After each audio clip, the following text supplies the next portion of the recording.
Όλα είχαν ξεκινήσει ήρεμα. Με πολύ φαΐ, πολύ ποτό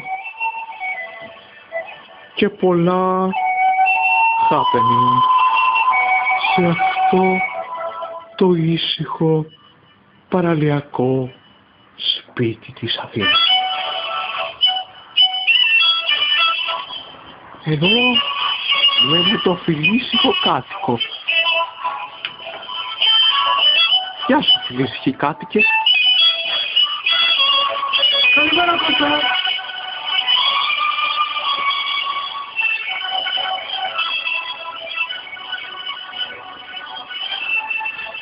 Δεν σε δουλέψω.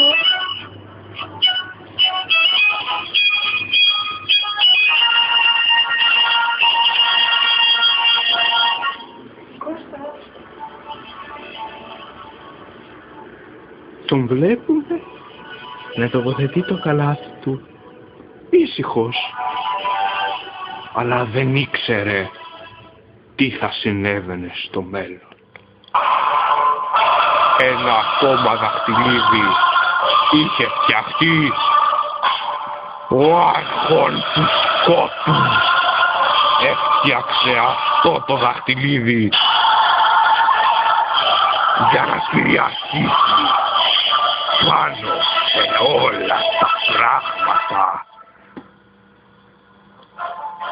Ήταν το πρώτο διαβολικό, πολύ, πολύ κακό δαχτυλίδι.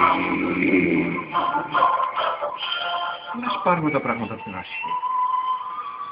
Στην αρχή λοιπόν ήταν ένας καλός, αγαθός και πράος βασιλιάς. Αγαπούσε όλους τους ανθρώπους το ίδιο. Δεν έκανε διακρίσεις, τους έπαιρνε όλους τηλέφωνο. Τα πράγματα στο βασίλειό του κυλούσαν όμορφα και ειρηνικά. Τα πάντα ήταν όμορφα, ανθισμένα. Αλλά δυστυχώς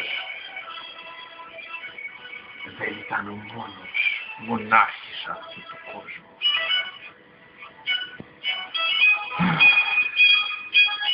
Υπήρχε και ένας δεύτερος βασιλιάς, ένας κακός, αιμόδιψης και πολεμοχαρής βασιλιάς. Κανένας δεν τον αγαπούσε. Το μόνο που ήθελε ήταν ο πόλεμος. Αυτός δημιούργησε το δαχτυλίδι. Έφτιαξε το μαγικό δαχτυλίδι. Ζώα να μεγαλώνει. Θα ρωτήσει κάποιος αδαής, μα καλά εκφωνητά, πώς το διάολο δημιουργήθηκε αυτό το δαχτυλίδι. Ζώα να φτιάξω το δαχτυλίδι. Ο κακός λοιπόν βασιλιάς πήγε στη μαγική του πρέσα, έβαλε ένα γράμμα από μέταλλο μέσα και άφησε τη μαγεία της πρέσας του να κάνει το θαύμα της.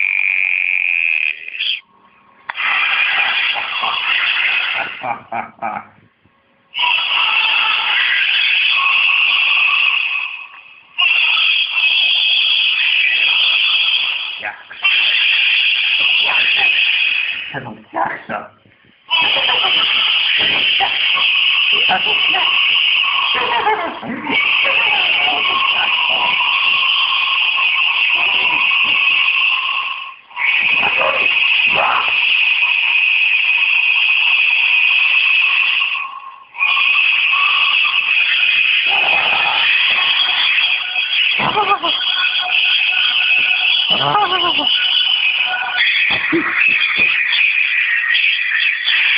Φτιάξα.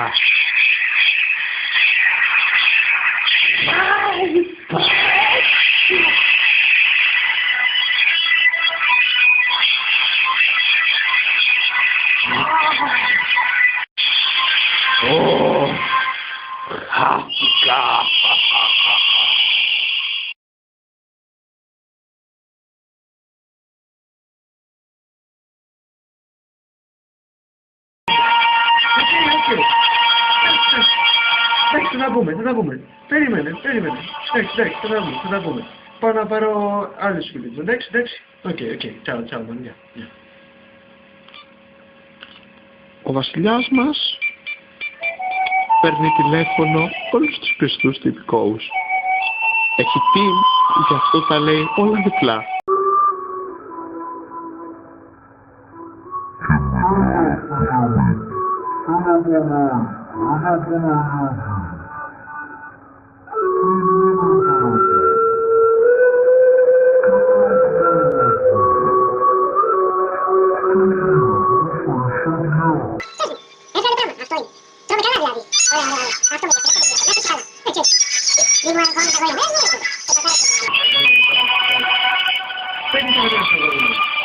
Καλά.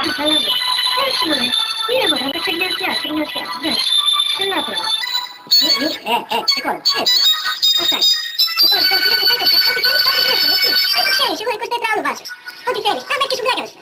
Μπειρούλες άμα θες, να πάμε να τα ψούμε, να τα ψήσουμε. Έτσι, εγώ έτσι. Τα λέμε για γεια σου, γεια.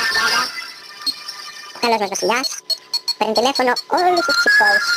Τι καλός βασιλιάς. Όμως, δεν ξέρει μυρωθεί. Τα τελευταία αποτελέσματα.